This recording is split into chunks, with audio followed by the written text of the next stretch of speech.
Please welcome to the stage for tonight's celebration your co-hosts, the informative and enlightening MSNBC political analyst, Ms. Karen Finney, and renowned activist and actor, Mr. Danny Glover.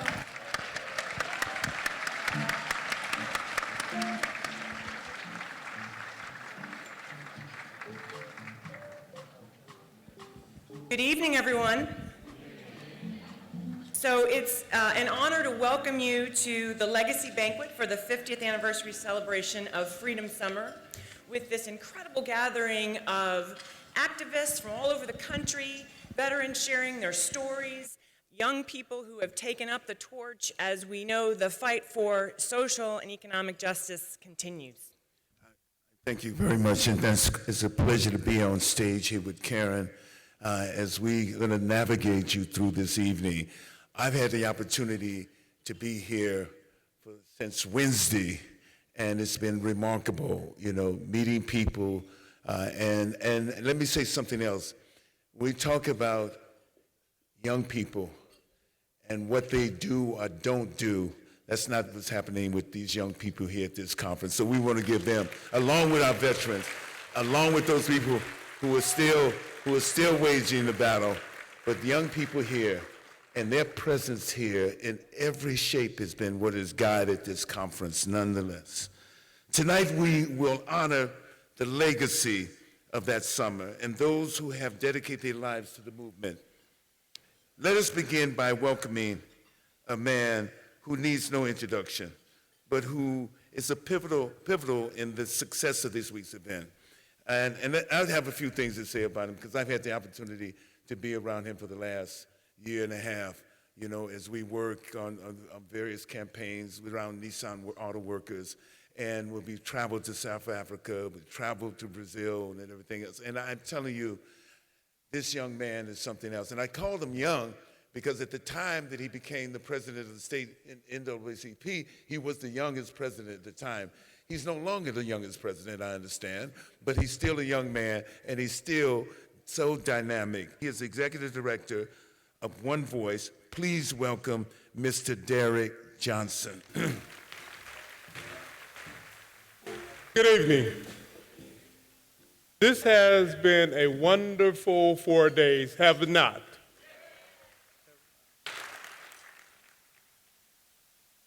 Before I get started with my comments, I want to recognize the staff to help pull this together. If Cynthia would please, if you're probably in the back, wave your hands. The staff of One Voice and NAACP, if you would stand. The staff at Tougaloo College, if you would please stand. And everyone who helped pull this together.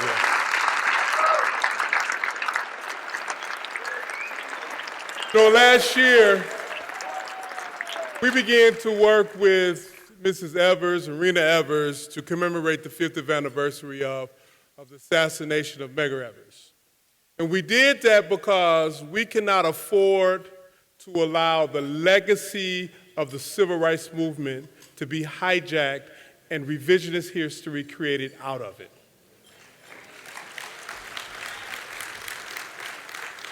And as soon as we finish with that commemorative event, we quickly recognized that the veterans of the Mississippi Freedom Rights Movement also needed support. The men and women of the veterans sacrificed so much for us to be here today. And let's give a hand to the chairman of the vets, Hollis Watkins. If you will please stand. The board members of the veterans, if you will please stand. Jesse Harris, MacArthur Cotton, Sylvester Simpson, Ed King, Hank Thomas, Flonzie Wright, Dory Ladner. And then let's give a hand to all of the staff, the volunteers who worked during the summer project. If you all will please stand and let's give them a hand.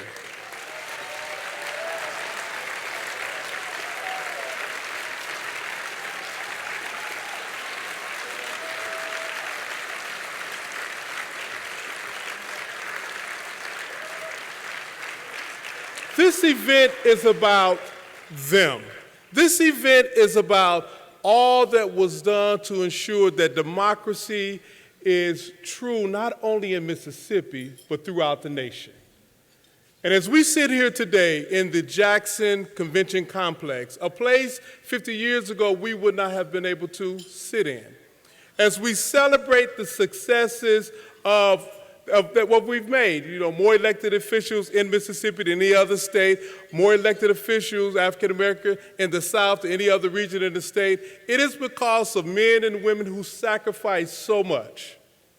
And oftentimes we forget, or oftentimes we want to quarantine one person or one personality or one speech, when if truth be told, it was the AME Logans who housed people. If truth be told, it was all of the people who sacrificed and allowed the veterans and the volunteers to stay with them. It is the people who are unknown. And because of that sacrifice, we stand here today. So welcome to Jackson, welcome to Mississippi, welcome to the closing banquet of this wonderful conference. It has been a wonderful 4 days. I thank you for the privilege of participating. We welcome you to doing a dinner. So somebody told me, said, I haven't seen this person in 50 years. I hope when we celebrate the 100th anniversary of Freedom Summer, you all can say, I haven't seen this person since the last time. But this is truly an opportunity for you all to rekindle, to communicate, and impart on us how we should prepare and move forward for the next 50 years. Thank you very much for this opportunity.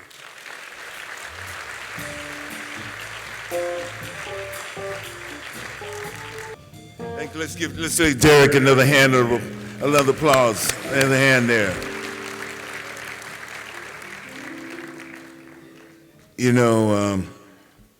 When you put on something like this, all the work that goes into doing it, all the planning, getting people here, making sure that everyone's accommodated, space, lunch, all that. You need someone to say, hey, here's a home.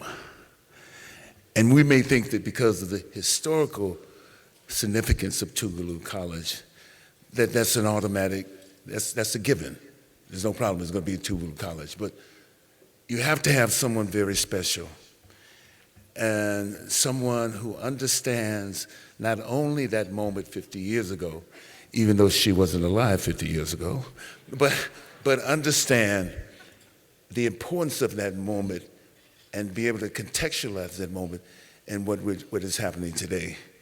And this very special woman, she's the president of Tougaloo College, the host site of the anniversary conference. Let's give a warm welcome to Dr. Beverly Hogan. Thank you so much, Danny. I said to him that he endeared himself to me eternally when he said that I was not born 50 years ago. So if I don't remember anything else about Danny Glover, I will remember those famous lines. Good evening to all of you. What a beautiful audience this is this evening. Let me say how pleased Tougaloo College is to be just amongst all of you. And the Tougaloo College Board of Trustees, administrators, faculty, staff, students, and alumni join me in extending a warm greeting to all of you. We're so excited to see you. In fact, at the Tougaloo College table, we have the chairman of the Board of Trustees and his wife, Dr. Wesley Prater and Dr. Gwen Prater. We have the vice chairman of the board, Mr. Edmund Hughes and his daughter Kelly. And we have the treasurer of the Board of Trustees, Mrs. Mavis James, and her husband, Dr. Maurice James. So Tougaloo is here because we support what you do. I said to the audience earlier at Tougaloo College that Tougaloo College's history is very much aligned with Mississippi history and America's history, and we certainly are committed to the ideals of a democratic society and the work that this group, the Mississippi Veterans of the Civil Rights Movement, SNCC, the Mississippi State NAACP, have advanced throughout the years to bring about a more fair and equitable world for everyone.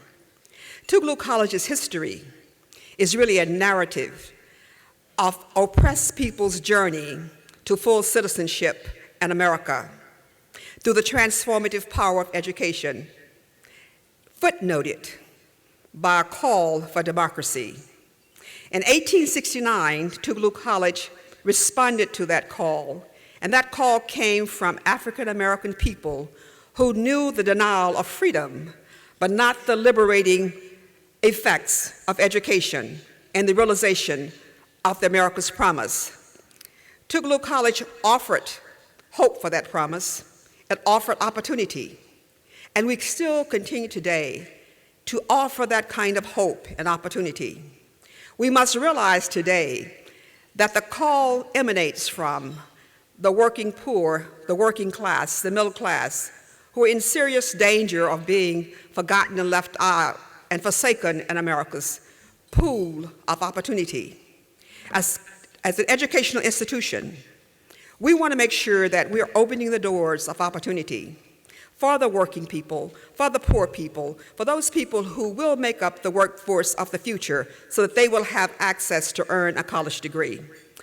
Though Tougaloo College has changed in many ways, we stand tonight to tell you that Tougaloo College remains true and constant to its fundamental beliefs in the power of education, that education should not be limited just to the elite, that it should be open to all. And we're going to continue to be that voice for those individuals to have access, because we know that education is fundamental to democracy, and we're going to continue to provide the opportunities to educate men and women, just like we did 144 years ago, and want to build a strong institution with quality programs, but also that social dynamic of responsibility so that our students will leave there prepared to continue to advance the ideals of a democratic society. We want to build that for succeeding generations. So we're excited about being a part of this. Thank you all for allowing Tougaloo College to be the host site. I hope all of you found, again, those who were here 50 years ago, a safe resting place, a safe haven, a place of ideas, a place of opportunities, and those who were new felt right at home at Tougaloo College. And we want you to know that Tougaloo College remains your home. Feel free to come by and visit us. And as you leave this place this evening, please take a part of Tougaloo College with you. Remember Tougaloo College. Send us your firstborns, your secondborns to be educated, your thirdborns. Remember us on special occasions. Please join with us to ensure that Tougaloo College will indeed continue to stand and prosper and be that light of beacon and opportunity for generations yet to come. Thank you all, and I hope you all enjoy the evening, and God bless all of you for what you've done and what you continue to do to make this world a better place.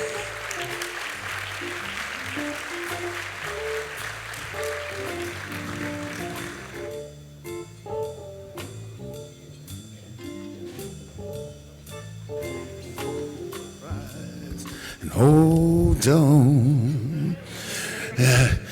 In 1964, Jackson was a hotbed of energy that changed the state and the national political landscape. Activists from around the country came to answer the call as volunteers. Young activists were a critical component of Freedom Summer. Those fearless individuals put their lives on the line fighting for change. Many of those young people continued the fight after that life-changing summer. In April 1960, Julian Bond co-founded SNCC, illustrating the power of young people in the movement. It is my great honor to introduce Mr. Julian Bond.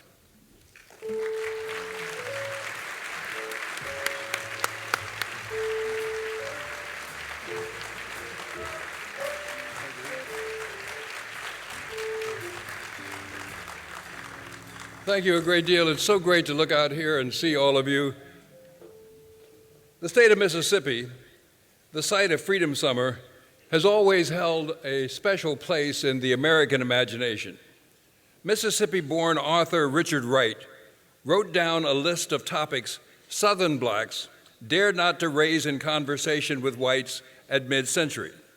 Listen to this list: American white women, the Ku Klux Klan, France, how black soldiers fared there, French women, the black boxer Jack Johnson, the entire northern part of the United States, the Civil War, Abraham Lincoln, Ulysses Grant, General Sherman, Catholics, the Pope, Jews, the Republican Party, well, that was a long time ago,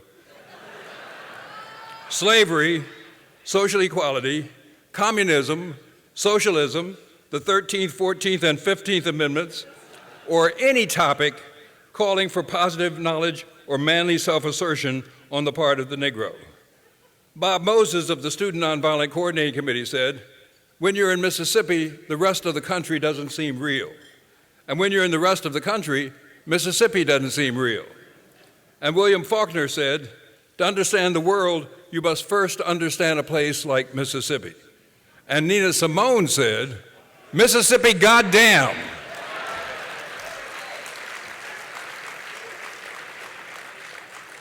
Now, in arguing for Freedom Summer, Bob Moses said, these students bring the rest of the country with them. They're from good schools, and their parents are influential. Stokely Carmichael said, with all these people here in Mississippi, national attention will be here. And later James Forman wrote, we made a conscious attempt to recruit from Ivy League schools to recruit a counter-power elite. These applicants were hardly typical Americans.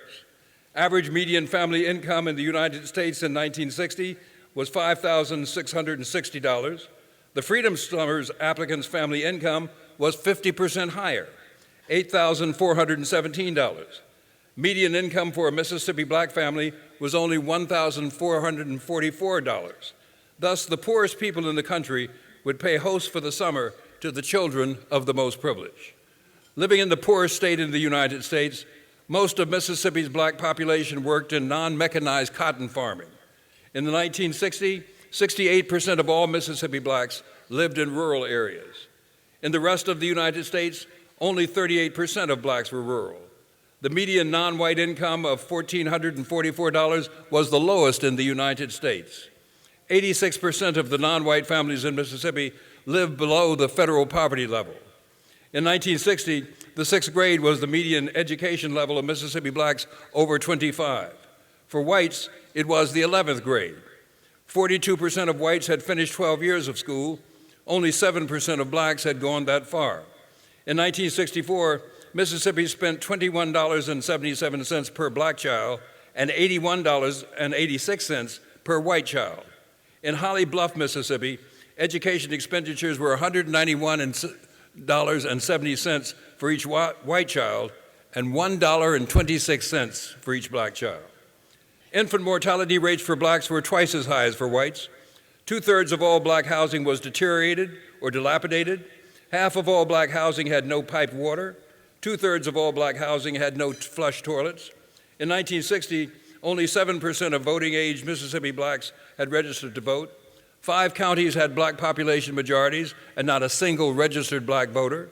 But it was the black people, Mississippi's finest, women and men, who not only welcomed the volunteers into their homes and in their tables, but who worked side by side with them. Sure.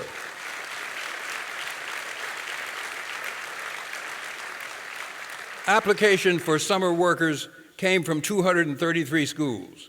Elite private universities, Harvard, Yale, Stanford, and Princeton, provided 40% of the 736 who applied. 145 others came from elite public schools, Berkeley, Michigan, Wisconsin. Students from the highest ranking public schools and private schools provided more than half of the applicant pool. These were the children of the powerful, if not the rich. Some volunteers listed as their references Eugene Rostow, Arthur Goldberg, Bill Moyers, William Sloane Coffin, Herbert Marcuse, and Representative Phil Burton. Of the applicants, 10% were married, usually to another potential volunteer. Very few were parents. 90% of the applicants were white, a figure reflecting both the need to be self-supporting and the fact that during the 61-62 school year, blacks were only 2.9% of all college students in America. 49% of the applicants were female, a number higher than the percentage of women in college. In 1964, women were only 39% of the undergraduate students in the United States. Most of the students came from the Great Lakes, Mid-Atlantic, and far western states. Half of them, 46%, came from Illinois, New York, and California. Only 11% were from the South, and most of these were black. The average age was 23, 22% had full-time jobs, 70% of them were teachers. 48% belonged to a civil rights group, 21% to a church or religious group, 14% to a socialist or leftist organization, 13% to an affiliate of the Democratic or Republican parties, 13% to an academic organization, and 10% to a teachers organization. Half belonged to a core chapter or a Friends of SNCC organization. 90% had some kind of civil rights experience, and 25% of the volunteers knew another volunteer. All those under 21 had to have parental permission. Most were interviewed on campus by someone from a Friends of SNCC organization. 70 were rejected, most because they were underage or applied too late. 25% of the selected applicants were no-shows. When interviewed later, 25% of the no-shows said their parents had convinced them not to go. Many of the summer volunteers spent their time preparing for the Freedom Vote, as well as regular registration vote, and documenting the delays, obstructions, harassments, and terror which soon became evidence for lawsuits, the MFDP's Atlantic City Democratic Convention challenge, and a congressional challenge in the fall. They also helped to organize the steps required to establish the MFDP as a bona fide political party. Other students worked in freedom schools, conceived by SNCC worker Charlie Cobb. The schools were intended, in his words, to provide an educational experience for students to make it possible for them to challenge the myths of our society, to perceive more clearly its realities, and to find alternatives and ultimately new directions for action. Over 3,500 students attended. At the summer's end, 4 project workers had been killed, 4 people had been critically wounded, 80 workers had been beaten, there had been over 1,000 arrests, 35 shooting incidents, 37 churches bombed or burned, and 30 black businesses or homes burned. The summer's climax was a challenge to the seating of the regular party's, Democratic Party's delegation, a challenge frustrated by President Lyndon Johnson, fearful that his re-election chances would be lost if black Mississippians replaced whites. Johnson's forces offered to allow 2 representatives from the Freedom Democrats. Ms. Hamer said notably, "We didn't come for no 2 seats because all of us are tired." In the process of the summer's work, many volunteers learned organizing skills they take with them into what became the New Left. One of them, Mario Savio, returned to Berkeley. Within months, he and others had begun the Berkeley free speech movement. Its explosions quickly spread anti-establishment and anti-war sentiment to college campuses around the country. They gathered much of the attention during the Freedom Summer, but it was the black people of Mississippi who made it possible. They sheltered us, they fed us, they protected us, and most of all, they welcomed us.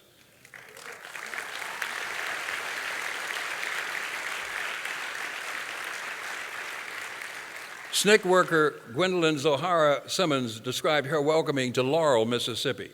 She writes, "Laurel had no infrastructure set up for the project, yet 3 of us were assigned there after living eventually in Hattiesburg. The 3 of us were Lester McKinney, Jimmy Garrett, and me. We were told initially it was too dangerous to assign any whites until we had opened up the place. We were given a list of names of NAACP members. One of those persons on the list was Ms. Alberta Spinks. When I knocked on her door, she opened it. I was fumbling trying to figure out how to introduce myself. She looked at me very intently and said, 'Are you one of those freedom riders?' I said, 'Yes, ma'am.' She said, 'Come on in. I've been waiting for you all my life.'"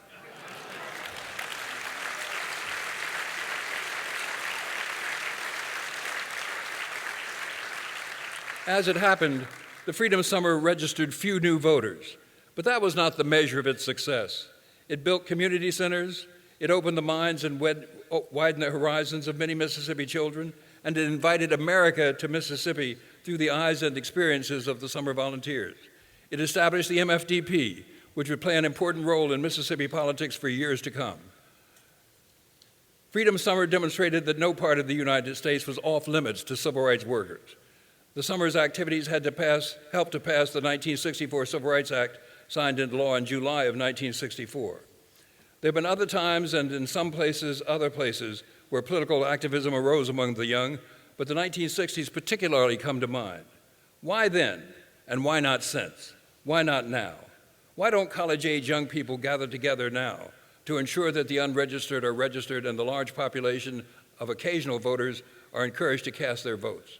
What happened to our White People's Project? Who today is organizing working-class whites who speak for black and whites together now? We are told that every off-election year that the party out of power will lose votes. The president's party will lose legislative seats, and his party will suffer defeats. Why does this have to be? What would it take to get the people in this room, and the people they know, and people elsewhere, to dedicate their free time and their weekends to civic activity, to registering voters, to helping them become aggressive citizens, to ensure the good guys win and the bad guys lose? Do it in memory of Mickey Schwerner, James Chaney, and Andrew Goodman. We know the deaths of Lewis Allen and Herbert Lee and others can be ascribed to their participation in the fight for the right to vote. They are part of a largely anonymous army of martyrs sacrificed to this fight, women and men whose deaths went largely unnoticed except for their families and their friends. The campaign to suppress minority voting continues to this day, in places high and low, in federal, state, and local elections. We might call it the continued and continuous pursuit of the crime of voting while black. Various states, mostly the Civil War's traitor states, have shortened and eliminated early voting, a practice particularly favored by black voters. Other states have harassed registration drives, threatening to turn civic-minded volunteers into inadvertent criminals, so much so that in Florida, the League of Women Voters abandoned 72 years of registration drives. Other states eliminated or reduced absentee voting opportunities, a key tool favored by young adults away from home and college, hoping to vote in their home states. In North Carolina, they ended a pre-registration drive for high school students nearing voting age. Howard Zinn, whom I met when he was a professor at Atlanta Spelman College, wrote about the risk and the rewards of participating in a movement for social justice. He said this: even if people lack the customary attributes of power, money, political authority, physical force, as did the black people of the Deep South, there is in that power that can be created out of spent-up indignation, courage, and the inspiration of a common cause. And if enough people put their minds and bodies to that cause, they can win. It is a phenomenon recorded again and again in the history of popular movements against injustice all over the world. Not to believe in the possibility of dramatic change is to forget that things have changed. Not enough, of course, but enough to show that what is possible. We've been surprised before in history. We can be surprised again. Indeed, we can do the surprising. The reward for participating in a movement for social justice is not the prospect of future victory. It is the exhilaration of standing together with other people, taking risks together, enjoying small triumph, and enduring disheartening setbacks together. Let us now go forward in the struggle.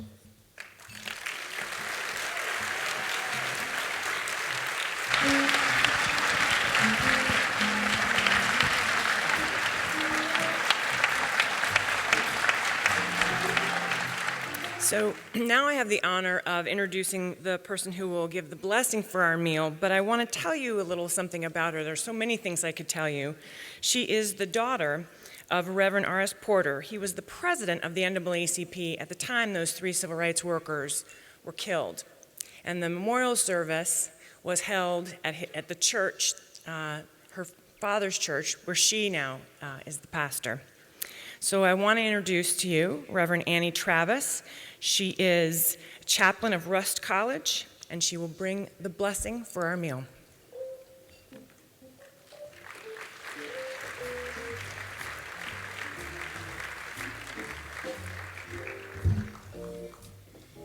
Greetings to you. I would like to first take the privilege and extend to you greetings and congratulations from Rust College, which has been providing learning for African American students for over 146 years, since 1866. And we are grateful for the leadership of our president, Dr. David L. Beckley, who has been doing a fantastic job.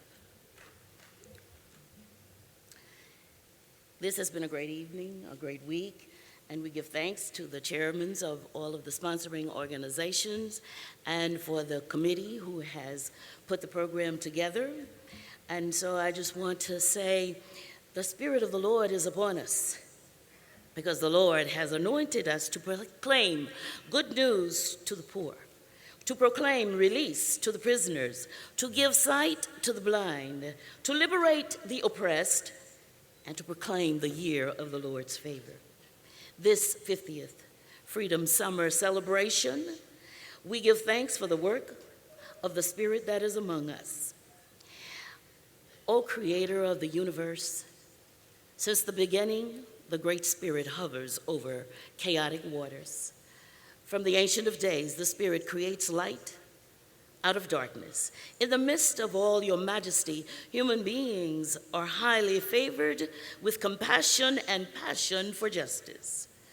We confess that the gift of freedom is complex, complicated, and convoluted. Yet, we trust that the Great Spirit will move across the chaotic waters of this time and create life and light. Our hearts rejoice this day in the everlasting presence of hope that is here and even right now to empower, guide, and advocate a new world order where peace and justice are the order of the day. Everlasting God, we have come this far by faith, leaning on the Lord. We are pressing on toward the high calling that all human beings have a right to freedom, justice, and equal opportunity to pursue love, peace, and joy. We give thanks for the food that is prepared for us, blessed to nourish our body and our spirit. Bless those who made it possible for us to enjoy this evening. Anoint each one on the program to ignite within us the will and spirit to act upon all we have received this entire week. In the name of the Great Spirit that gives us life, we declare that we are committed to the mission. We shall not be moved. Just like a tree planted by the water, we shall not be moved. Our God is marching on, showering blessings like he has showered rain each day this week. Everywhere on our nation, our city, our colleges and universities, our economy, and on each one of us personally. It is in the name of the one who is, who was, and who is still coming. We give thanks. And all the people said, amen.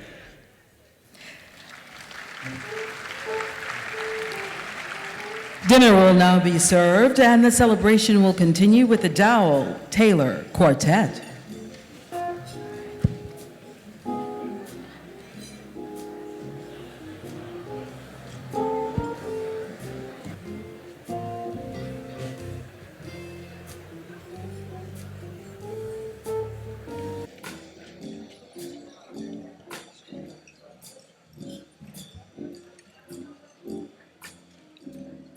Good evening.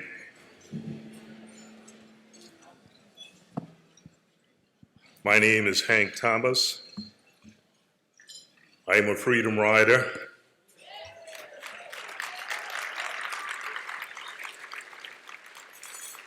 And I am a Buffalo soldier.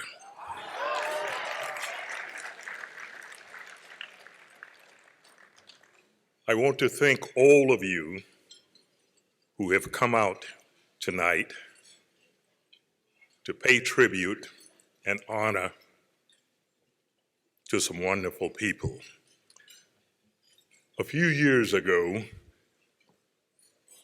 a book was written about the World War II soldiers by Tom Brokaw, and he referred to them as the greatest generation.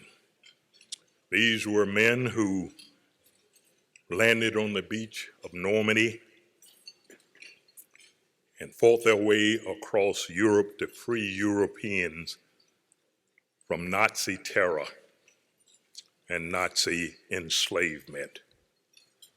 I want to thank you for coming out tonight, but I also want to introduce you to the people who helped to free African Americans in Mississippi and across this country from the slavery of Jim Crow racism.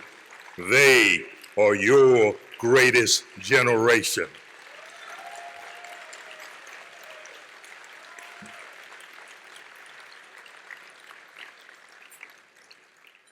Thank you for honoring them with your presence.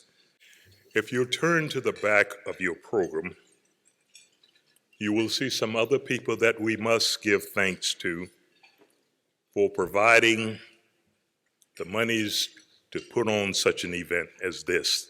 For this could not happen without their generosity. The Mississippi Veterans, the NAACP, One Voice, the Kellogg Foundation, Tougaloo College, Blue Cross Blue Shield, and the United Auto Workers. And as you will see, the rest of them down there, would you please again give a round of applause and thanks.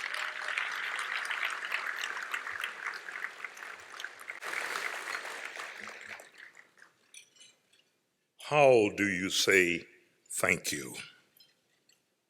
How do you say thank you to an institution which provided safe harbor for so many who were in the eye of the storm? Tougaloo College was there for us 50 plus years ago, when there was no place anywhere where blacks and whites could coexist. Tougaloo was there when we needed her. Now, Tougaloo needs us. At great risk to the institution, Tougaloo extended a welcome hand to the freedom riders and the freedom fighters of the 1960s. And for this outreach, Tougaloo paid dearly.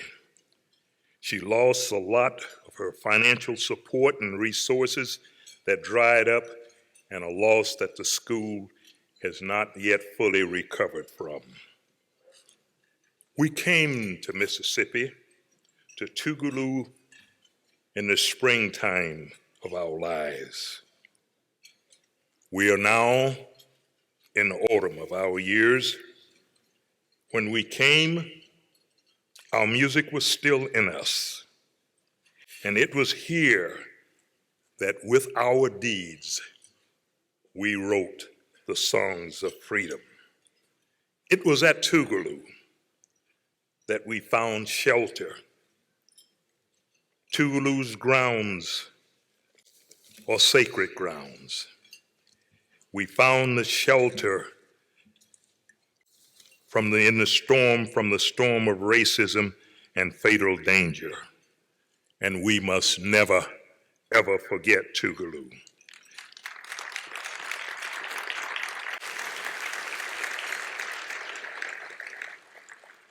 When we were here, Tougaloo loved and cared for us. Now we must show our love and care for Tougaloo. We must bring our grandchildren to Tougaloo to walk on these sacred grounds.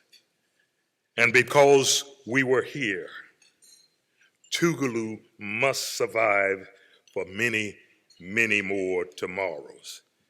And yes, Tougaloo's grounds are sacred, and they must stand as a monument to all that is great and brave. I propose tonight that we leave a legacy gift to Tougaloo of $100,000. Come on, I need the applause to get a little bit louder now.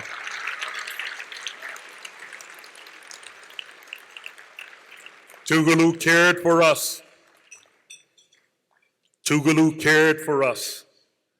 We must now care for Tougaloo. We need your help. We need your commitment to Tougaloo. And most of all, as Dr. Hogan's has said, she wanted you to bring your friends and to send your children to Tougaloo, and I wanted to stand up and say it, and send your checks. Please help us keep Tougaloo alive for future generations. So we'd like for you out at the registration desk or envelopes and pledges, we'd like for you to pick one up. And we also want you to go on Tougaloo's website and find out how you can contribute once again. But just remember, they were there for us in our times of need. We must be there now for them.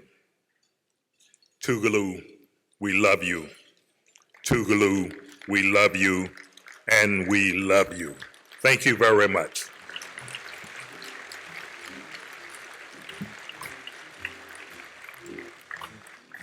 Good evening. Okay, you ready to sing? All right. We've been singing these songs for over 50 years. We use these songs as a motivator and an organizing tool. Remember, this music came out of the movement. It came out of the jails, off the picket lines, out of the churches, and we want you to sing along with us. We shall not be moved. We shall not, you know that we shall not be moved, just like a tree that's planted by the water. You know that we shall not be, oh, we're on our way to victory. We shall not be moved. We on our way to victory. You know that we shall not be moved, just like a tree that's planted by the water. You know that we shall not be, we shall not be. Oh, segregation is our enemy. You know that it must be removed. Segregation is our enemy. You know that it must be removed. Just like a pail of garbage in the alley. You know that it must be, it shall be removed. We shall not be moved. We shall not be moved, just like a tree that's planted by the water. You know that we shall not be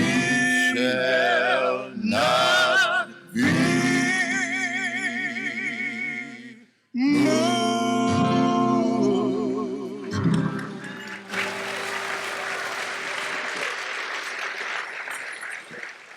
Paul and Silas bound in jail, had no money for to go their bail.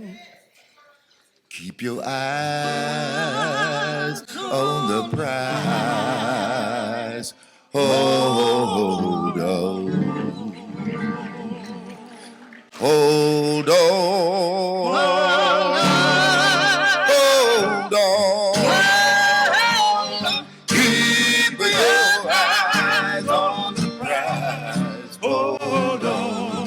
Hold on. You know I've never been to heaven, but I know I'm right. People up there are both black and white. So keep your eyes on the prize. Hold on. Hold on. Hold on. Hold on. Keep your eyes on the prize. Hold on. Now if you don't believe that I've been to hell, follow me down to those county jails. So keep your eyes on the prize. Hold on. Hold on. Come on and hold on. Hold on. Keep your eyes on the prize. Hold on. Hold on. stayed in the wilderness a day too long. So keep your eyes on the prize. Hold on, hold on. You know the only thing that we did right was the day we decided to fight. So keep your eyes on the prize. Hold on, hold on. Come on and hold on. Hold on. Keep your eyes on the prize. Hold on. Come on and hold on. Hold on. Keep your eyes on the prize. Hold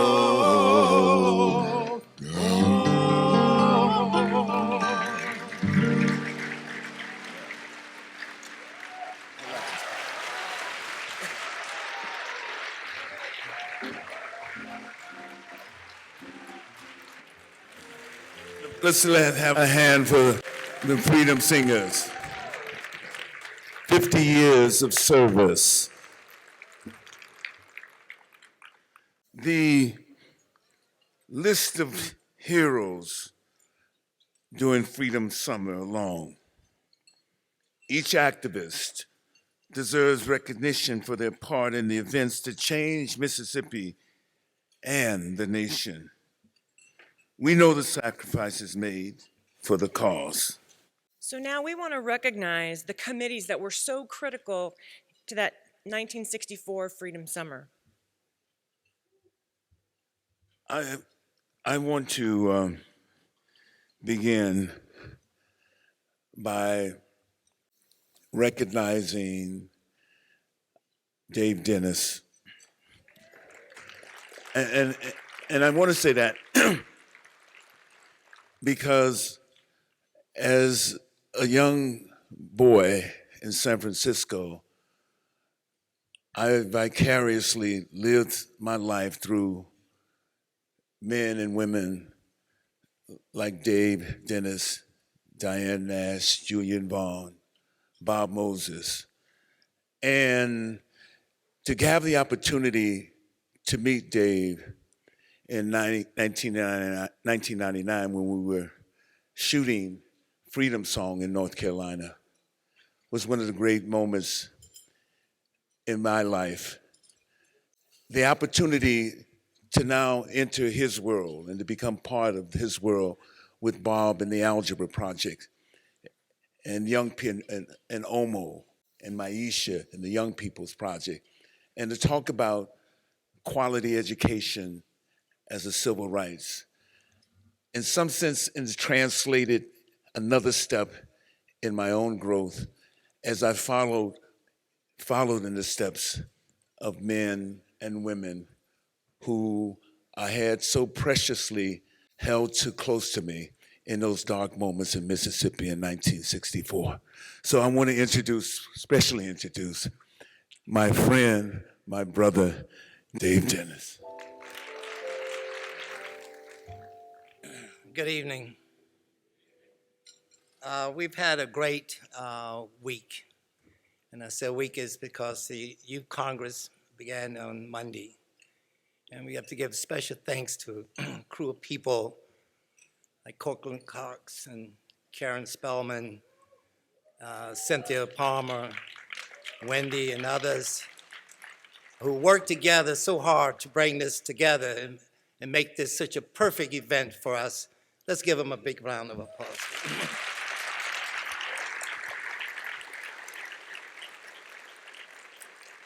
And in that mix was Derek, the NAACP, and of course the people from Tougaloo. This has really been fantastic. I've been supposed to hear, talk about, introduce and speak about the summer workers, the staff and volunteers. But before I do that, I would like to give some attention to the fact is and recognize some other people who really made this possible. And those are the people who are not here, those who cannot be here, and also the people who housed volunteers. the people who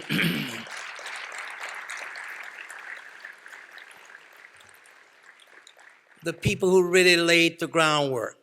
You see, when we came to Mississippi, we didn't start a movement, we became a part of a movement. The people of Mississippi were already moving. What they did is protected us, housed us, and gave us the space that we needed to be able to move forward and make it visible to the world and this country what was really going on here is. It was the Amity Moores and the Steptoes and the C.C. Bryants and Fannie Lou Hamers, the Aaron Henrys, those people, the Damers and all of those, I can't name them all, but they're the ones who really had paved the way for us to do what we did. And I wanted to give a big applause for them because they are in the house.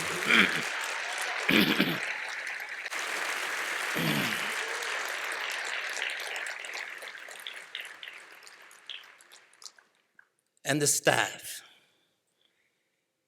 Bob Moses, family. I have my own family, but that's my extended family. I first met Bob in February of 1962, and the second meeting was in March, and 2 months later, I was in Mississippi. He's been one of my guiding lights, and his family has been another extension of me and my family. And I appreciate that, Bob, and thank you for being here and helping and open the door to make it possible for what we did also and the connection we made in the state. We've been criticized some. People that raised the question is why we brought the volunteers in. Was that good, bad? That's still debatable. But they did a great job. Julian and others have done a great job in talking about what they've done, the sacrifice they made, and really and truly is you really don't know, understand. I mean, today is when people go to war, they tell us they shouldn't be in that type of situation for more than 6 months or so. But we have some veterans here, Hollis Watkins, MacArthur Cotton, Jesse Harris, just to name a few, Yvester Simpson. They never left here. They dug it in here, dug in, fought, still fighting. Let's give them all the applause.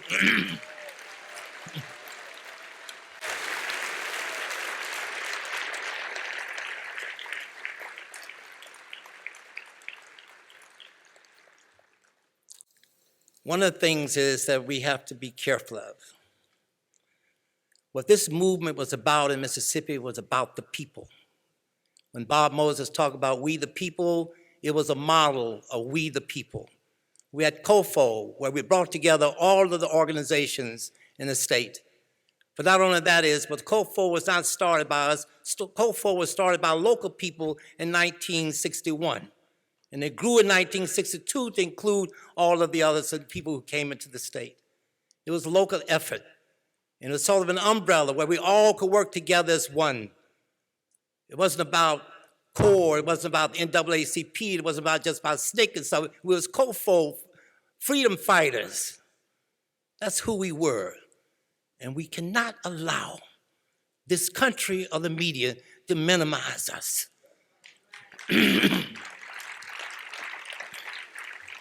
Because what this country is afraid of is that mass movement. This country is afraid of is the people working together to make change. And we have to demonstrate to them is that this is what this is all about. This is what COFO is all about. And this is what Freedom Summer was all about. People coming together, challenging a country that was treating people the way they were treating. It was about the people. We, as Bob put it, we the people. But now I would like to do what I'm supposed to do. And try to recognize some people. We don't have lights. And I know we're going to make this short, but I've got to do this. You hear about freedom fighters, volunteers, and staff. For you who have never met them, I'm going to take my time. I'm going to ask them. They don't like to do this. Because most of the workers for the organization, Freedom Summer, They don't like to be exposed. They play the background. They like when they, in low country, we call them no-see-em bugs, you know? They're little white things, some people call them gnats. They come around, they bite them, you know they're there and everything. You wake up in the morning, you know they've been there, but you didn't see them, all right? This is what these people are about is. So I'm gonna ask, with the staff members who are here during Freedom Summer, just come on up, take your time and walk up here. I want the people to see, because we want to put faces on these people so you can see and know who they are.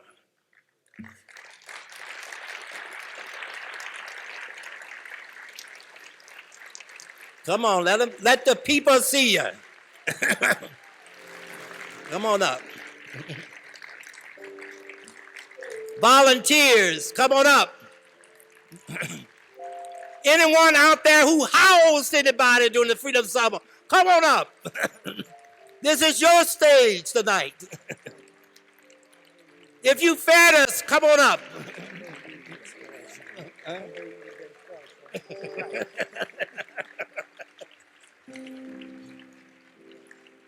Come on up. My God, look at him.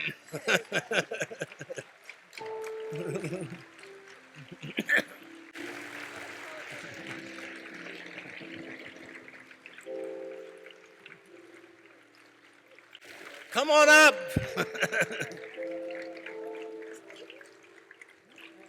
Don't just stand, come on up front. Okay, just come on up.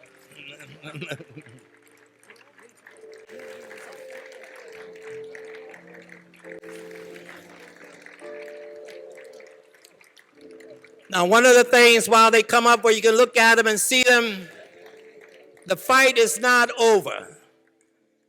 We came together this week in order to commemorate what happened in the past, to take a look at what's happening at the present, and to try to decide on what we're going to do about the future. This country has changed some, but not that much. Mississippi has the most black elected officials than any other state in the United States of America. But at the same time is we're at the bottom of the totem pole when it comes to the education of our children, when it comes to welfare of our people. Something is wrong with that picture. Across this country, we have black mayors, we have black city councilmen. Cities are going bankrupt, not because they're poor leaders, but because somewhere in the power structure takes away the money from the cities so they can fail. All right? Something is wrong with that picture. We have a black president at the same time. Some of the worst legislation and policies around education of our children out here. Something is wrong with that picture. So when we leave here, we have to say, no more. No more. We're going home, go back to our cities and do what we have to do. Organize, change. This is what this is all about. We can't do this. We lost 19 people. To come here and talk about it, laugh and talk about it, but not go back home and say, we're going to take something out of here. Look at these people. Let's go home. Meet with our people. Share, talk, discuss, organize. We have to change it. Something is wrong. It's not just enough to become registered voters. We've got to figure out how to use that power to make change.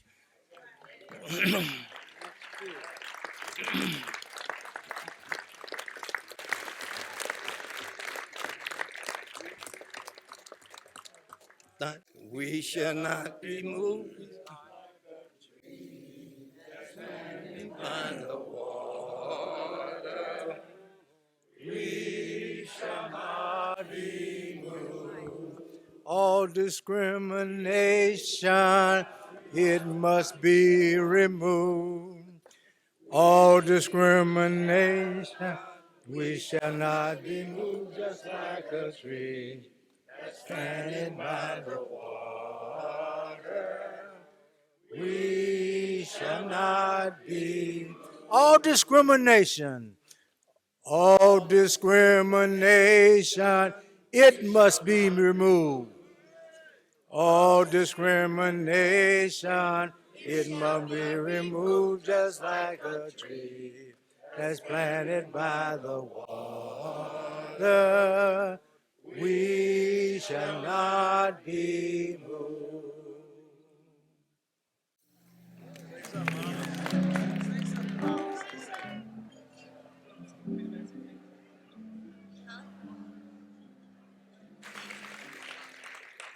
If I had the oratory of many of these people here tonight, I would not need this script. But dear fellow freedom fighters, ladies and gentlemen, we come to this hallowed grounds of this state, and especially to Tougaloo College, to celebrate the battles waged and victories won during Freedom Summer and the entirety of the civil rights movements and plan for the future. As a health professional, a veteran of the movement, as well as a host and sponsor, this day is like a day of Pentecost for me, as you have given me the opportunity to, on behalf of health professionals, to thank the freedom fighters, the freedom riders, the NAACP, SNCC, CORE, SCLC, Urban League, the National Medical Association, Physicians Forum, Physicians for Social Responsibility, the Medical Committee for Human and Civil Rights, the legal profession, local people, and has been mentioned here many times tonight, Tougaloo as a vehicle, and other institutions of all descriptions who came together to play fusion politics and reshape the American healthcare system. Black physicians and others had fought for decades for the rights of their patients and physicians. These changes in the American healthcare system came because of your efforts of coming together in Freedom Summer are huge and includes neighborhood health care centers, or FQHCs, that now serve about 1 million Mississippians and 30 million Americans nationally, according to Tom Van Carrington, who is chairman of that group. It gave impetus for the White House Conference on Health that allowed us to give input about local people. It gave impetus for the passage of Medicare for the elderly, Medicaid for the poor, Women, Infants, and Children's Program, WIC, helped bring the advances of heart, cancer, stroke, and renal diseases to local communities.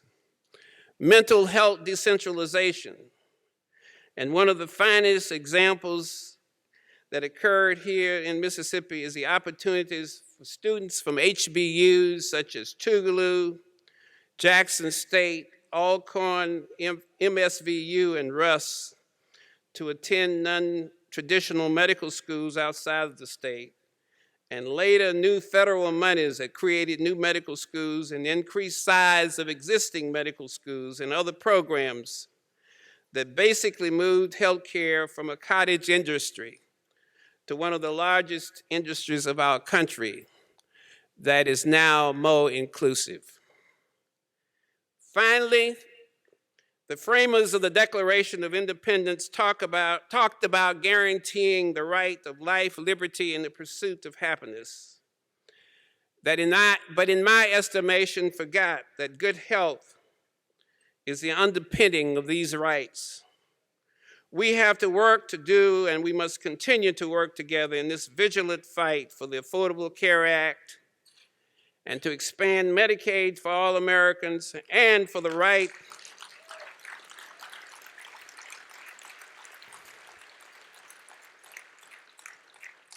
to accessible and affordable health care. Paraphrasing from my dear friend, a JSU author and an educator, Margaret Walker Alexander, who said, "Let a new earth arise.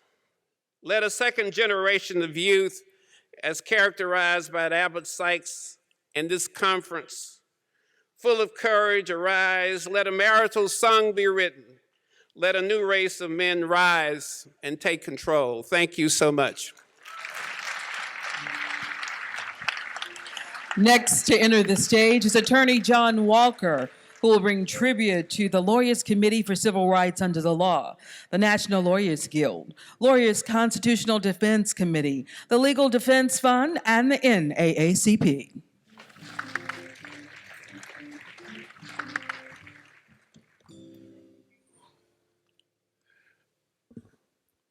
Good evening, everybody. This is a wonderful evening, and I'm just so honored and privileged to be here to give tribute to and recognize the National Lawyers Guild, NAACP Legal Defense Fund, Lawyers Committee for Civil Rights Under the Law, and Lawyers Constitutional and Defense Committee. The four organizations who spearheaded the legal teams that came to Mississippi in the 60s, in particular early 60s, and particularly in 1960, in the summer during Freedom Summer '64. You might say, well, why did these necessary for these organizations to come to Mississippi?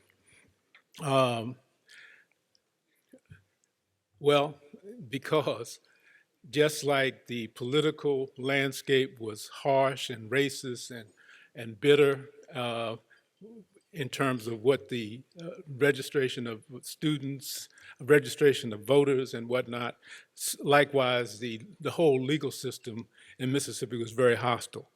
Before '64, from the early '60s, before the Freedom Summer '64, the representation of civil rights activists who were attempting to register people to vote fell on the shoulders of Jack Young Sr., Carsey Hall, and R. Jess Brown, three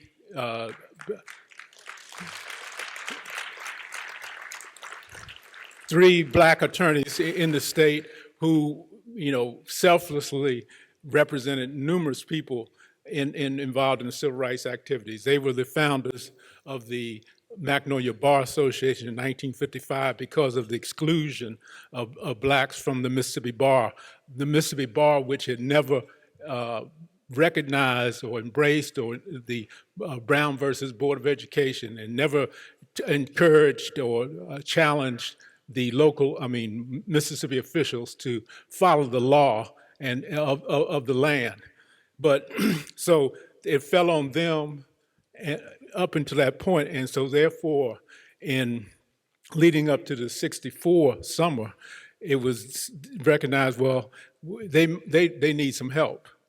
And that's where these organizations came in. You see, because like the year before, Aaron Henry, who was the president in state branch NAACP, he had been convicted of disorderly conduct and sentenced to 60 days in jail. This was the legal climate at that time.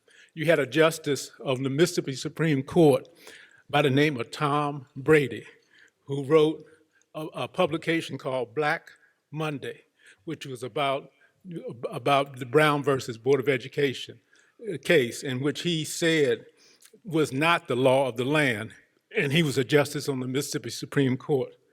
And then you had the one and only Harold Cox, who was on the Southern District of Mississippi, who the year before in 1963, when Jess Brown went into his chambers to get an order signed on a case, he got held in contempt because Judge Cox had heard about something that happened before another judge, and he took it upon himself to hold Jess in contempt of court.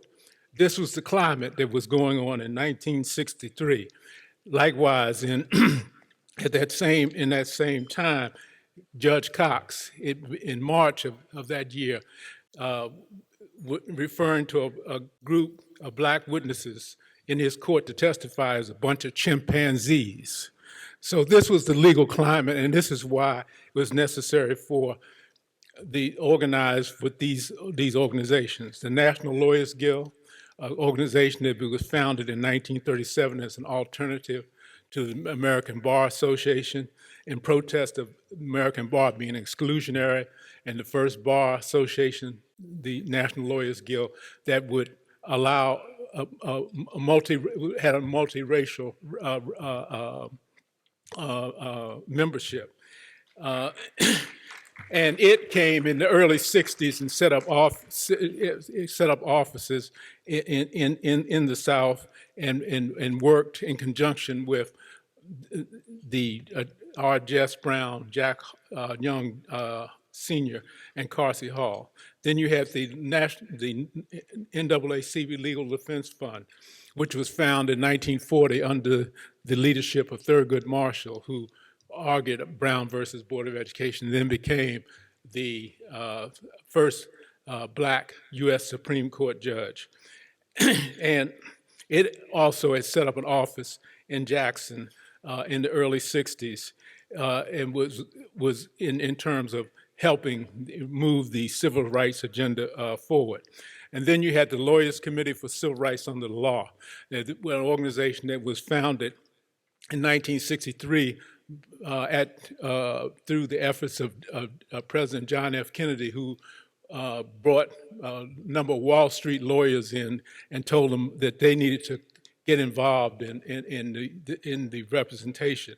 They thought at that time that they could come to Mississippi and basically play on the conscience of the white Mississippi bar and get those lawyers involved in representing civil rights activists. They soon learned that wasn't going to happen. And as a result, they had to roll up their sleeves and start representing the students that came down in 1964. And then there's the Lawyers Committee for the Lawyers Constitutional Defense Committee, which was basically formed for the summer of 1964. It was formed by the American Jewish Congress, the American Jewish Committee, the American Civil Liberties Union, and the Congress of Racial Equality came together and helped form that group. And they also felt that they would be able to send lawyers down here who could reason with the local officials and explain to them what their constitutional rights were, and everybody would just be kumbaya. But of course, that didn't happen either. They ended up representing a number of the workers who were arrested and harassed and beaten and whatnot. That organization brought at least 300 lawyers down at different times for different periods of time. Because of those efforts of all of those organizations and the lawyers affiliated with those organizations, the legal landscape in Mississippi has changed to a degree. It's not what it should be, but it was better than what it used to be. Because now, because of that, we have two U.S. attorneys. The U.S. attorney for the Northern District and the Southern District of Mississippi are both black. We have on the Fifth Circuit Court of Appeals, you have a black attorney in James Graves from Jackson. You have 3 black federal court judges, 2 in the Southern District, Henry Wingate and Carlton Reeves, and 1 in the Northern District, Deborah Brown. And you also have a federal magistrate in the Southern District of Mississippi, Linda Anderson. In addition, in the state court system, you have 1 Supreme Court, black Supreme Court justice, 2 black members of the Court of Appeals, and 8 in the eight circuit court judges, 11 chancery court judges, and 6 county court judges. As I said, it's not what it should be, but it's better than it used to be. And so we still are continuing to struggle to expand all of those, the presence of black lawyers in the judiciary in Mississippi. On behalf of the Mississippi Freedom Summer 50th Anniversary Committee and participants, we thank God for the Lawyers Guild, the NAACP Legal Defense Fund, Lawyers Committee for Civil Rights under the law, and for the Lawyers Constitutional Defense Committee. We, for what you did 50 years ago, what you've done since then, and what you will do in the future. God bless all of you.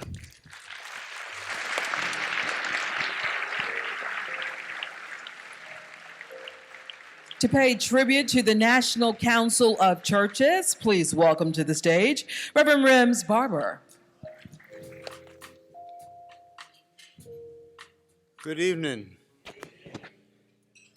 The National Council of Churches, representing the mainstream Protestant denominations in this country, got involved, began to see the need to be with the people in the struggle in the early 60s, when they came to sent a delegation to attend the funeral of Medgar Evers. Dr. Aaron Henry invited them to come and try a project in Clarksdale. That project was a failure, but it was the first attempt to try and do something.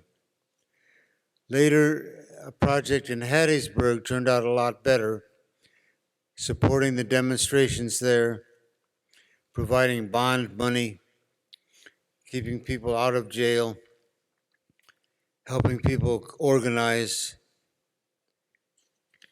And yes, the National Council of Churches then in 1964 hosted the training session in Ohio for the Freedom Summer volunteers. Then Warren McKenna,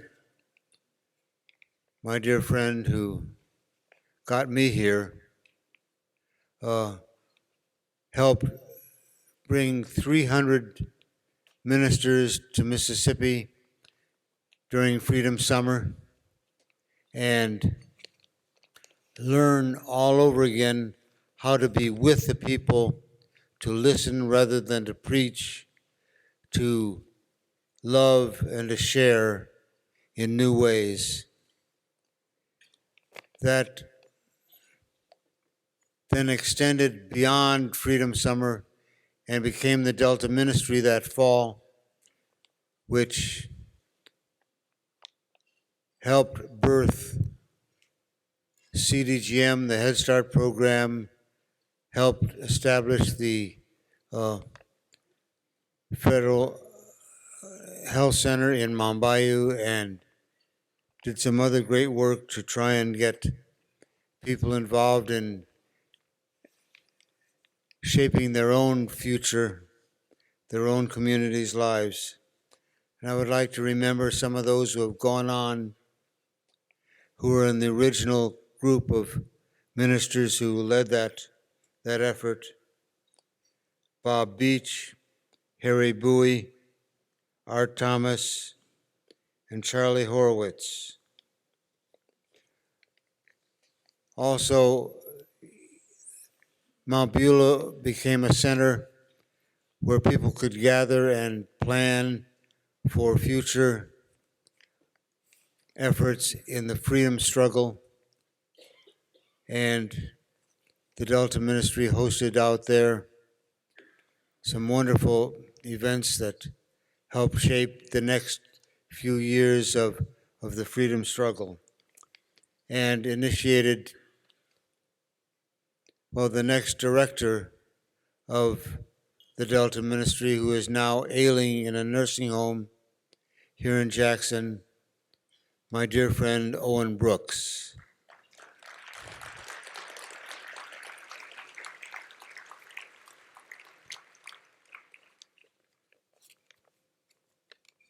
Let us pray.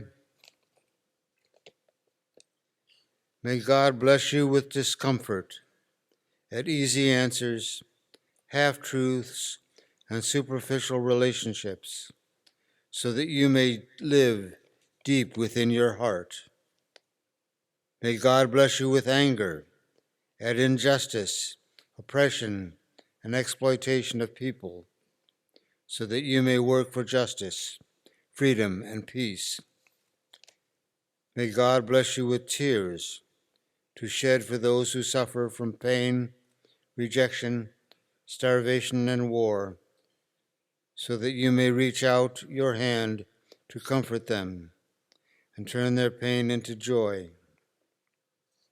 And may God bless you with enough foolishness to believe that you can make a difference in this world, so that you can do what others claim cannot be done. Amen.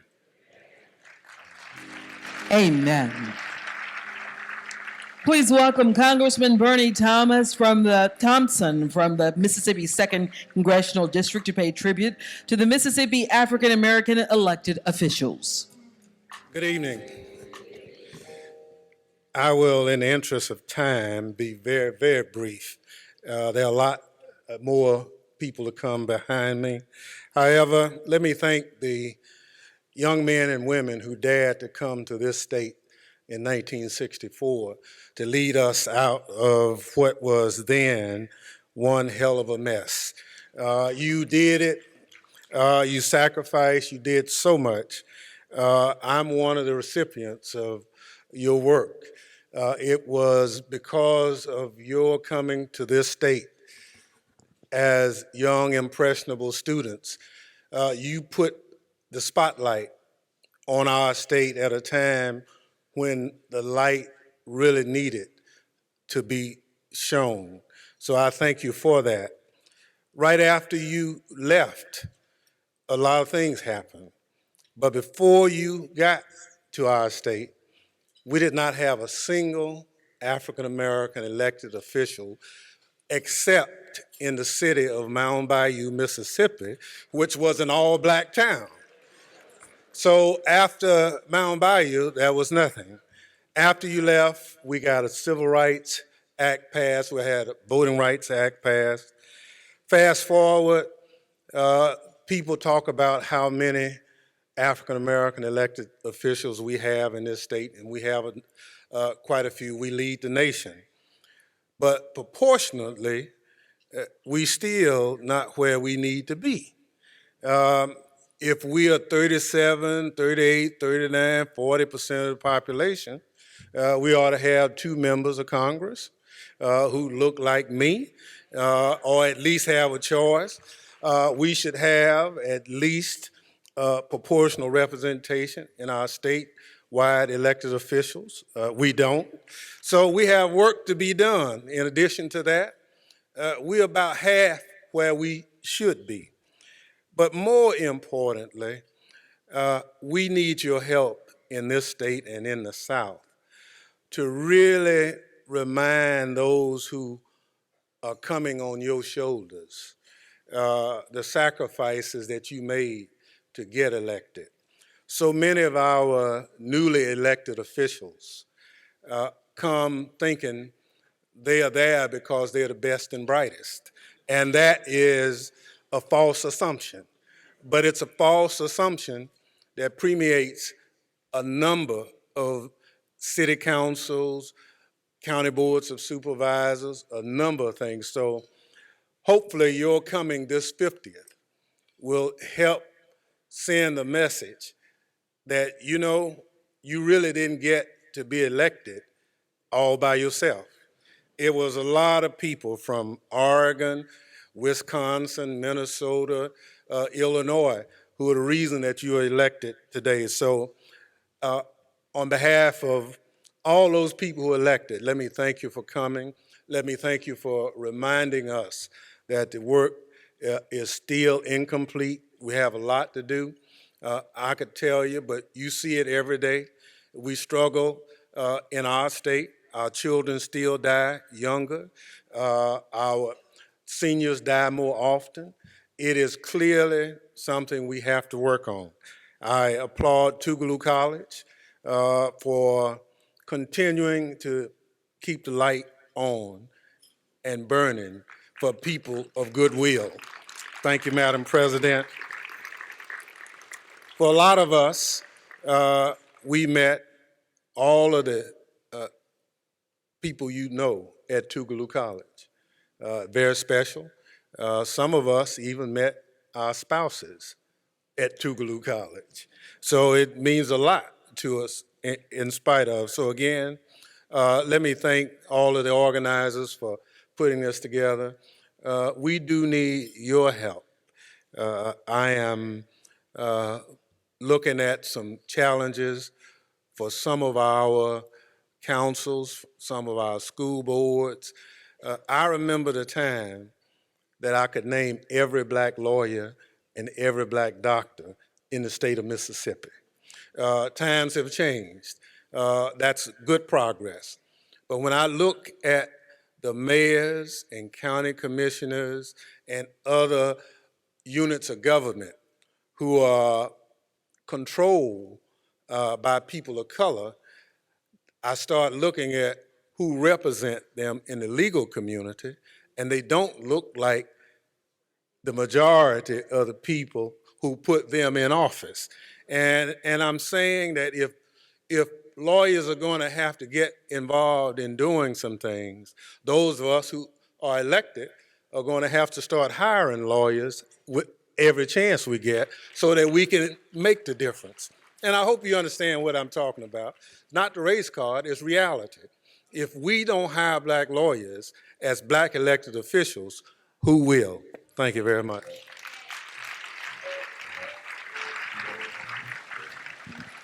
And now to pay tribute to COFO, CORE, NACP, SCLC, and SNCC, please welcome Dr. Daphne Chamberlain and Ms. Nsambe Lumbright.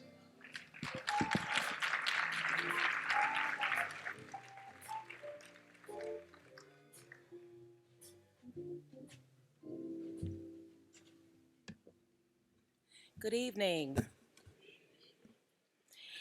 In a June 1964 COFO report, it was written that for the first time in United States history, Negroes are organizing an entire state. In Mississippi, national and local civil rights, civic and church organizations, through the Council of Federated Organizations, are pulling together for the right to demand changes in the Mississippi way of life. Members of these organizations demanded freedom and justice, and they had a collective vision to change Mississippi. COFO was unique to Mississippi. In 2014, there are organizations on the ground in this state that have worked to maintain that collective vision. In a recent article published in the Jackson Free Press, Albert Sykes, co-chair for the Youth Congress, remarked that, quote, modern-day COFO isn't housed in one building, but all over Jackson. Organizations like the NAACP, the Children's Defense Fund, and a host of others are working together to sustain that legacy of COFO in Jackson and across the state of Mississippi. We are the beneficiaries of the work that was done 50 years ago by people in this audience tonight. This evening, we are honored to stand before you to pay tribute to those organizations that made the Mississippi Summer Project possible and blazed the trail for change. At this time, with those who were members of COFO, the NAACP, SNCC, CORE, and SCLC, please stand so that we may salute you.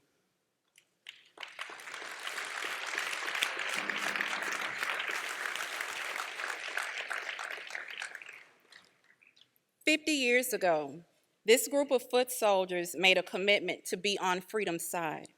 We too are on freedom's side. So thank you for standing and inspiring us, a new generation of activists. Good evening. Thank you.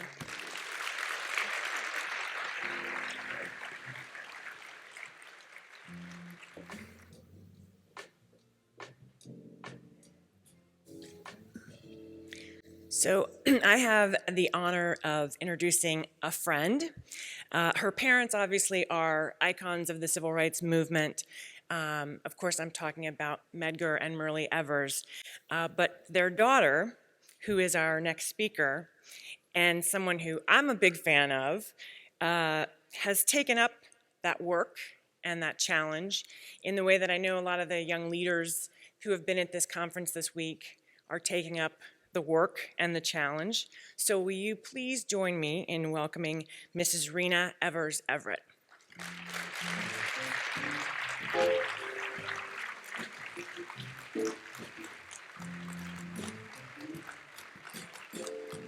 Good evening. This is a truly wonderful evening, isn't it? That's right, let's applaud because it has been a terrific week.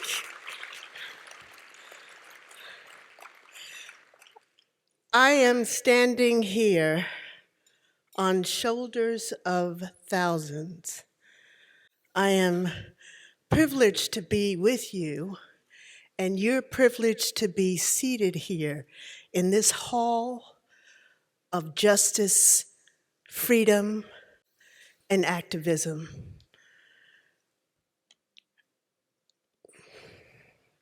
Looking out into this audience, especially towards the front, and seeing all of the freedom fighters that have been by my family's side, been by this country's side, and been by the world in shaping how we live. I am just overwhelmed and honored, and I would like us to do another applause to all of the freedom fighters of the 1950s and the 60s.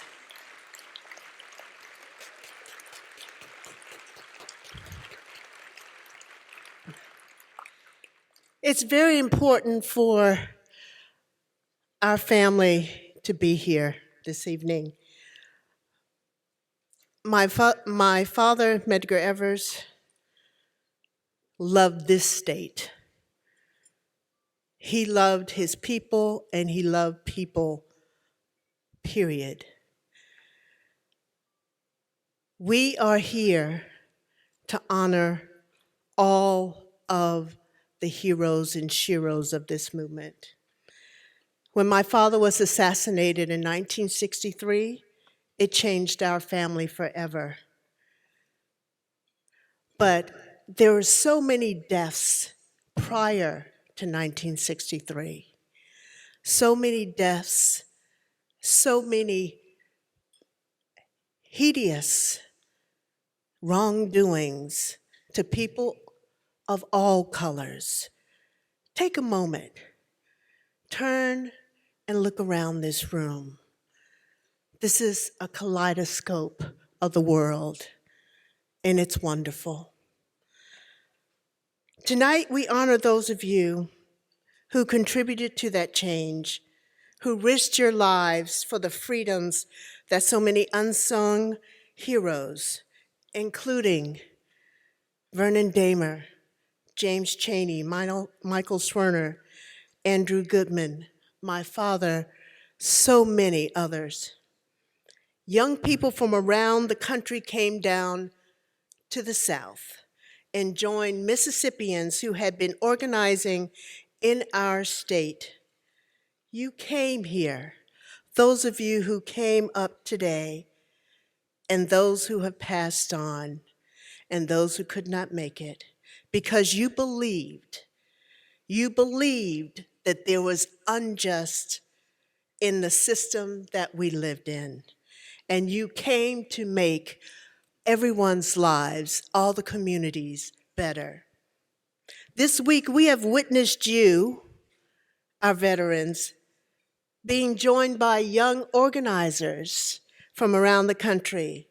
Their energy was infectious, truly infectious. It brings back memories of 50 years ago.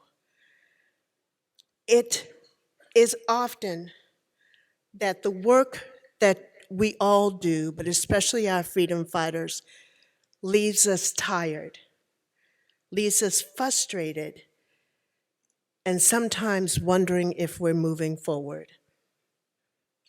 These week's memories are battles that were fought 50 years ago by, again, some of the most courageous people on this earth who happen to be with us tonight. But America, Once again, we are battling the same issues, the same challenges: poverty, economic equality, racism rears its head too many times, inadequate education, and one of the key areas of empowerment is voting. We sit here in our seats and we're comfortable. But how comfortable are we? Are we too comfortable to go to the polls where there's a 36% turnout for an election? Are we too comfortable to turn to our neighbor, turn to our family, and ask your 18-year-old daughter, son, niece, nephew, neighbor, have you registered to vote? Are we too comfortable? The young organizers that we had this week were privileged, as we all were, to sit, to listen to the wisdoms and the life lessons that you all provided, the ones that have been in the movement. Now it is important to go back to our families and friends, into our schools, into our work, enlarge our community, go into all the places of worship, and take the steps to make positive change. During the gathering we had this week, we heard that the summer of 1964 altered our lives. It truly opened my eyes. Being a child of the movement, I remember the songs that the freedom singers sang. I remember the mass meetings, the pep talks, if you will. I remember the hiding of people in the house who were threatened and ready to get killed. I pray that that does not come back again. But what we have to do is move forward in action. We have to unify. We have to make sure that we are touching every single person that has a story about this movement. I am so grateful to the committee of the Freedom Summer 50. You have captured all of the wonderful dialogues that have happened this week. I'm especially enthralled with all of the spirit that we have. I look and I see Julian Bond, who has given us so much wisdom. Dave Dennis, such a powerhouse. Reverend King, thank you for being here, always. Bob Moses, Eleanor Holmes Norton, so many others that know the importance of commitment, the importance of action, and the importance of unity. I'd like to especially thank all the local people that Mr. Dennis had come up. And for those of you who are the next generation like I am, that are trying to get that torch moved forward. Move forward to the generation that we saw today, that we saw this week at Tougaloo. They're a powerful force, and they are ready for commitment. May we all move forward with a renewed spirit, a renewed sense of commitment. And as my father said, we cannot let up now. It's time to move. Thank you so much.